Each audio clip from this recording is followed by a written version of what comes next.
Good morning class 10। Last lecture पे हमने क्या देखा था कि हमारा इम्परफेक्शंस या डिफेक्ट सारे हो गए थे। हम लोगों ने स्टाइक्योमेट्रिक नॉन स्टाइक्योमेट्रिक दोनों तरीके के सॉलिड्स में डिफेक्ट को देखा था। हम एक चार्ट जनरेट कर देते हैं, that will be helpful in revision also. और after that there are two topics left in this chapter, that is electrical property of the solid and magnetic property of the solids. Last year corona breakdown में magnetic property cut गई थी, लेकिन कोई issue नहीं, अभी तक कोई notification नहीं आया, तो we will go through with this कि हमने क्या देखना है, electrical property of the solid as well as magnetic. तो सबसे पहले हम लोग क्या कर लेते हैं इस वीडियो में, डिफेक्ट्स को एक चार्ट के फॉर्मेट में देख लेते हैं।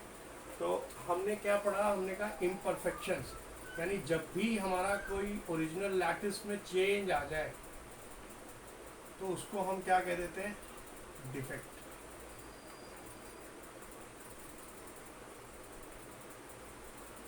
किसी भी क्रिस्टल, इन अ क्रिस्टल। तो ये इंपॉर्टेंट दो तरीके के डिफेक्ट हमने देखे थे। पहला देखा था पॉइंट डिफेक्ट और दूसरा हमने क्या देखा था, लाइन डिफेक्ट। लाइन डिफेक्ट तो बहुत कम केसेस में होता है, और हमने आपको डिफेक्ट के टाइम पे बताया भी था कि इंटरस्टिशियल जो डिफेक्ट्स होते हैं, कई बुक्स में डेंसिटी बढ़ती दिखाई देगी, कई बुक्स में घटती दिखाई देगी। उसके पीछे का रीज़न है, अगर कोई नया पार्टिकल एंटर कर रहा है तो उसका मास वेरिएबल होगा, ज़्यादातर बड़े मास का ही एंटर करता है कैटायन, तो वो क्या कराएगा, मास बढ़ा देगा। मास बढ़ी यानी डेंसिटी बढ़ गई। डेंसिटी किससे रिलेटेड होती है, डायरेक्टली प्रोपोर्शनेट होती है मास के। ध्यान रखना, हमने जो लिए थे या और कई बुक्स में दिए हैं, वो उसी आयन का पोजिशनिंग हो रही है, कैटायन उसी का उधर से अपनी जगह को छोड़ के जा रहा है। तो ये जरूर देख लेना कौन सा आयन एंटर कर रहा है। हम क्या बता रहे हैं हाँ भाई, point defect and line defect. Point defect की हम बात करें तो दो हमने बेसिक देखे थे, कौन कौन सा, वैकेंसी एंड इंटरस्टिशन। यानी एक जगह से कोई भी आयन उठ के दूसरी जगह जा रहा है और पहली जगह पे क्या किए दे रहा है, वैकेंसी क्रिएट किए दे रहा है, ठीक है। और अगर पूरे लैटिस को छोड़ के जा रहा है तो वो क्या कहलाएगा, वैकेंसी डिफेक्ट।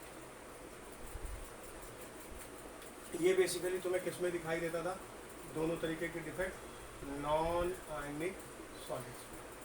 जब हम बात करते थे आयनिक सॉलिड्स में तो हमें क्या दिखाई देते थे, दो तरीके के डिफेक्ट। कौन कौन से, फ्रैंकेल डिफेक्ट एंड स्कॉटटी डिफेक्ट। डिपेंड करता था, अगर सिंगल आयन मिस हो रहा है तो वो क्या कहलाता था, दूसरी पोजीशन पे जा रहा है तो वो क्या कहलाता था, फ्रैंकल। इसीलिए इस डिफेक्ट को हम क्या कहते थे, डिसलोकेशन भी कह देते थे, कि एक जगह से उठा और दूसरी जगह जाके सेटल हो गया। तो that's why it is also termed as dislocation defect. जब पूरा एक पेयर कैटायन और एनायन का मिसिंग होता था उसको हम क्या कहते थे, स्कॉटकी डिफेक्ट। पॉइंट डिफेक्ट की बात करें तो हम इसको यहाँ पे हम कह सकते हैं आयनिक सॉलिड में देख रहे हैं, और इसके डिफरेंसेस बहुत इंपॉर्टेंट है। ये इंपॉर्टेंट है, लो कोऑर्डिनेशन नंबर, यहाँ पे साइजेस में डिफरेंस ज़्यादा होता है कैटायन एनायन में, वहाँ पे हम देखते हैं। जब हम बात करते हैं नॉन स्टाइकोमेट्रिक, ये एक जनरेशन ज़्यादा इंपॉर्टेंट है। यहाँ पे भी पॉइंट डिफेक्ट हमें दिखाई देता है। नॉन स्टाइकोमेट्रिक सॉलिड्स आपको समझ में आते हैं जो एक्चुअल जिसमें कैटायन एनायन का रेशियो कैसा होगा, वेरिएबल होगा, तो हम वो क्या कहलाएगा, नॉन स्टाइकोमेट्रिक डिफेक्ट। ये भी हमारे दो तरीके के होते थे, कौन कौन से, मेटल जिसमें एक्सेस हो जाता था, यानी पॉजिटिव आयन हमारे ज़्यादा हैं नेगेटिव से, तो वो कहलाते थे मेटल एक्सेस डिफेक्ट। दूसरा डिफेक्ट हमारा क्या होता था, metal deficient defect. What does this means, कि जब हमारे पॉजिटिव आयन कम हो जाते थे, यानी मेटल के आयन कम हो जाएंगे, किससे, नेगेटिव आयन से, यानी नॉन मेटल के आयन से, तब जो डिफेक्ट जनरेट होता था उसको हम क्या कहते थे, मेटल डेफिशिएंट डिफेक्ट। अगर हम बात कर रहे हैं मेटल एक्सेस डिफेक्ट की, तो इसमें हम क्या देखते थे, ये भी दो तरीके के हम बाइफरकेट कर सकते थे। एक एनायनिक वैकेंसीज से, ये यूजुअली हमें किस में दिखाई देते थे, एल्कली मेटल हैलाइड्स में, है ना, NaCl है, KCl है, इन सब में हमें ये डिफेक्ट ज़्यादा दिखाई देते थे। दूसरा क्या होता था, जब एक्स्ट्रा कैटायन आ जाता था, न्यूट्रलिटी सब में मेंटेन रहती थी इंटरस्टिशियल साइड पे, तो हम उसको क्या कह देते थे कि ये मेटल एक्सेस डिफेक्ट है।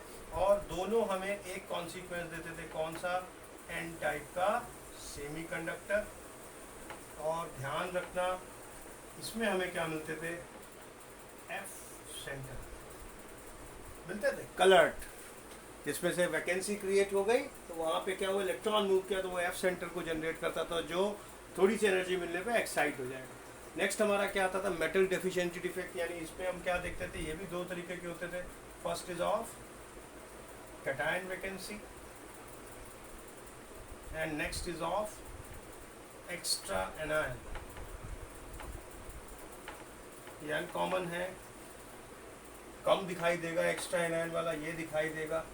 इसमें हम ऑक्सीडेशन का प्रोडक्ट देखते थे, इंटरस्टिशियल साइट, और ये हमें क्या बना के देते थे, पी टाइप के सेमीकंडक्टर, जिसका डिटेल अभी हम इलेक्ट्रिकल प्रॉपर्टीज में देख लेंगे। क्लियर? तो ये एक जनरल ब्रीफ समरी हमारी किस चीज़ की, जो हमारे इम्परफेक्शंस हैं या डिफेक्ट हैं। इतने डिफेक्ट हमको ध्यान रखने होते हैं, उनके कॉन्सिक्वेंसेस ध्यान रखने होते हैं। हमने कहा पॉइंट डिफेक्ट जब भी नॉन आयनिक सॉलिड में जाएगा, इट कुड बी वैकेंसी, और इंटरस्टिशियल यहाँ पे डेंसिटी बढ़ भी सकती है और घट भी सकती है, डिपेंड करेगा कौन सा आयन एंटर कर रहा है। फिर Frenkel, Schottky, anionic, n type semiconductor, extra cation, non stoichiometric, line defect, पूरी रो में कोई डिफेक्ट आता है तो उसको हम क्या कहते थे, लाइन डिफेक्ट।